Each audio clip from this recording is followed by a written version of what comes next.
Hey Falcon fans, I'm Thomas Mott. Welcome to Atlanta Falcons Today. We're going to get into the latest Falcons news and rumors, a bunch of stuff going on your Falcon Tuesday. First though, we have a mailbag video coming up later on this week. So if you're a subscriber or new to the channel, here's how it works. All you got to do, go down below into the comment section, put hashtag Falcons before any sort of Falcon related question, and then hit comment. And if it's a good question, I'm going to pull it and answer it in an upcoming mailbag video in the next couple of days. Again, must be a subscriber to be a part of the mailbag video, but get your questions in down below right now.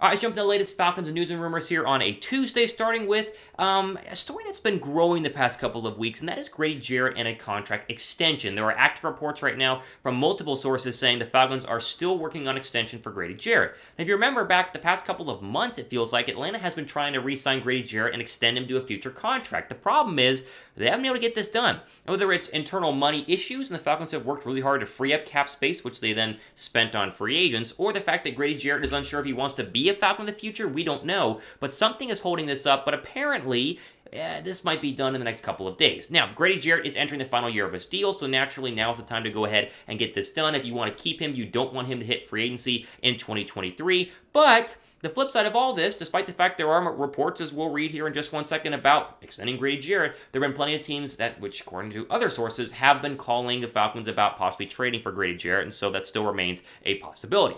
The Falcoholic has a good write-up on the Grady Jarrett situation yesterday. Throw it up on your screen. Quote, happily for those of us who are big Jarrett fans, it appears that the team has been working on extension and relative silence for a while now. Steve Weish indicated that was the case in late February, and now Albert Breer writes in his latest Monday morning quarterback column, Falcons are still hopeful that a deal will be struck soon. The only question now is when, or I guess whether it happens, end quote. So it feels like they're still trying, and maybe it's going to be, today, maybe it'll be later on this week, maybe it'll be before the NFL draft, maybe after, but they are at least trying to get a deal done, meaning they want to keep him as part of this defensive line for the foreseeable future. Now, the stats for Grady Jarrett, when you look at this defensive line, they haven't been spectacular, but he's been the best player the Falcons have had on defense for a very, very long time. And the issue is he's being double-teamed. He gets double-teamed more than any other player on this defensive front, and if you can just get him some help, maybe in the NFL draft in 2022, you might be able to fully unlock the actual potential of Grady Jarrett, hence why Atlanta understands that and wants to go ahead and extend him. Now, if they are unable to reach an extension and the worst case scenario were to happen, you could trade him, and there are teams that have been rumored to be in the mix for Grady Jarrett, or at least in the mix for a defensive tackle. The Chiefs, the Dallas Cowboys, the Los Angeles Rams, because they just find a way to trade away draft picks and money every single year, and the Pittsburgh Steelers, who reportedly called Philadelphia about a defensive tackle Fletcher Cox in the past, and so you throw them up there with a possible Grady Jarrett pairing. So whether it happens or not, it feels like this is a lot better chance and a higher chance of re-signing Grady Jarrett, but know that this contract is still in the works, and they're still trying to figure this thing out, and so we'll keep you updated if they are able to go ahead and get the extension done. I see this as a no-brainer. I think that they should. I get the case of trading him because he is expensive, but if you expand the contract over the next 4 years, you're going to save some more money in the long run, and it makes sense because you can't trade away all your good players. Even if they're in a full rebuild, you got to have some talent on defense. Answer this comment down below. Would you trade or extend Grady Jarrett? Type T down below for trade, or type E down below for extend. All right, some other Falcon news here comes up in just 1 second. They actually might be adding a wide receiver at some point in the NFL draft. We'll talk about that. But first, make sure you guys are subscribed to the latest news and rumor videos, just like the one you're watching right now. The point of this channel, over 5K subs, is to give you guys everything happening with your Atlanta Falcons on a weekly basis. And even quicker than a weekly basis, the past couple of years, or the past couple of days, or almost every day this week. So if you guys like the Falcons, go down below and subscribe and help us grow the channel. Let's go over here to a new report coming out of multiple sources, really via the NFL Network, that Atlanta is aggressively trying to add a wide receiver in the first round of the 2022 NFL Draft. Atlanta sits at number 8 overall, and presumably the Falcons are going to take a pass rusher, a cornerback, or a quarterback at that spot. Those seem to be the 3 big needs right now that Atlanta sees internally, whether they want to take Malik Willis or Kenny Pickett, Ahmad Gardner at number 8, or you go for a pass rusher if Thibodeau were to fall. And yet now there are some saying Atlanta is really wanting to get a wide receiver at number 8, which kind of makes sense, but also doesn't make sense at all, because does Atlanta really want to spend another top 10 pick on a pass catcher? You did it with Kyle Pitts last year. Do you do it again? That's going to be an interesting debate in the ATL. James Palmer has this write-up, or mentioned this on the NFL Network being interviewed just yesterday. Throw it up on your screen. Quote, They had to find some other guys to throw the football to. I'm told they want to be very aggressive in the draft process going after receivers. Aggressive would mean first round. That's how I interpret that. Aggressive doesn't mean you're going to take a fifth round wide receiver like they did this past year.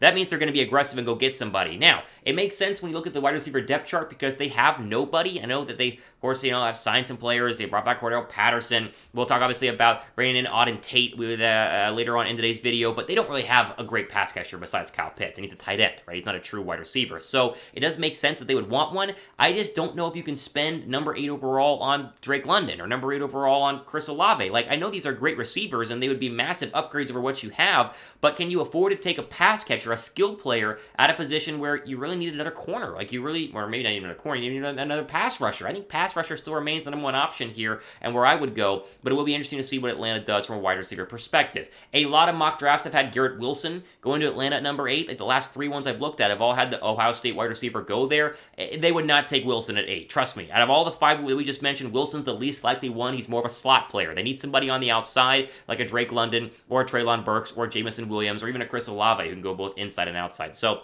I don't see that taking Wilson, despite the fact he's been mocked to Atlanta a lot recently. How mad would you be if the Falcons drafted a wide receiver at number 8? Like, would you be mad? Like, would you be really, really mad? If you would, type Y down below for yes. If you would not, go down below and type N down below for no. All right, before we get into some rapid-fire news here, including some people they have re-signed, I want to quickly shout out the new Falcons Draft hats that are officially available right now at chatsports.com/Falcons Draft. If you guys want to wear what the future number 8 overall pick will wear when he walks across the draft stage on April 28th in his Atlanta hat, this is what he is. This is what he's going to have. What's the trucker hat, snapback hat, just a typical baseball cap. They're all available, all the sizes. Pick them up right now, chatsports.com/Falcons Draft, and pick up the same gear that your future number 1 overall pick for the Falcons will be wearing. All right, some quick news and storylines here. We'll start with Kenny Pickett. He had his pro day a couple of days ago over the weekend, and the Falcons did meet with him at his pro day. And so there were obviously a lot of teams and coaches and GMs in attendance at the Pickett pro day. Both Terry Fontenot and Arthur Smith were there. They met with Kenny Pickett. Whether they liked him or not, who knows? But just know Atlanta's doing their due diligence on the quarterback spot. So they'll do this with everybody. They were the Malik Willis, Desmond Ridder, and now Kenny Pickett. Sam Howells was just a couple days ago. They were there as well. So they're staying active in terms of pursuing quarterbacks. Other news, they've re-signed safety Eric Harris to a 1-year deal. He played in 12 games for Atlanta last year before he tore his pectoral muscle. Played pretty well. Kind of a safety option in case you're unable to get Kyle Hamilton at number 8 overall. You had some depth there. They have some young guys behind him who are going to push to play, but a 1-year deal for Eric Harris is not a big deal in terms of being a bad move. I think it was fine overall for the Atlanta Falcons. They re-signed Kadri Ollison to a 1-year deal yesterday, which was a little weird. It's not expensive, so it's not crazy and waste a bunch of money. This is some good running back depth. You pair him with Damian Harris, who they signed obviously a couple of weeks ago, or last week, I should say. I still think Atlanta should go ahead and draft a running back at some point in the NFL draft. A Breece Hall, a Trayvon Walker. There are a lot of good running backs in this year's draft. And so just because you re-signed Ollison, who was a high pick who's done nothing throughout his career, doesn't mean that you're not going to go ahead and still upgrade the position. And the same thing goes for Auden Tate, who's been signed to a 1-year deal to Atlanta. The 25-year-old former Cincinnati Bengal really was one of those physical freaks. He's 6'5". He's massive. Not great speed and not great production on the football field. I mean, he's trying to basically revitalize his career in the ATL. He's only had 2 career touchdowns. He's been in the league for a couple of years. So this is a one of those, he looks the part. Can he actually be the part as being a legit deep threat or a legit jump ball threat on the outside? We'll see if they can mold him into that. Arthur Smith obviously molded Cordell Patterson into a great receiver and running back. Can they mold Tate into a great receiver? That'll be a question. But another cheap, low risk, high reward signing for the Atlanta Falcons.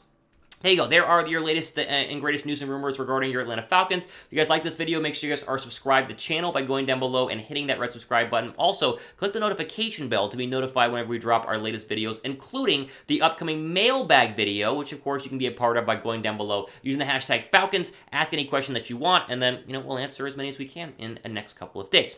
Ultimate for today on our Atlanta Falcons news and rumor video. I'm Thomas Mott signing off for the rest of your day.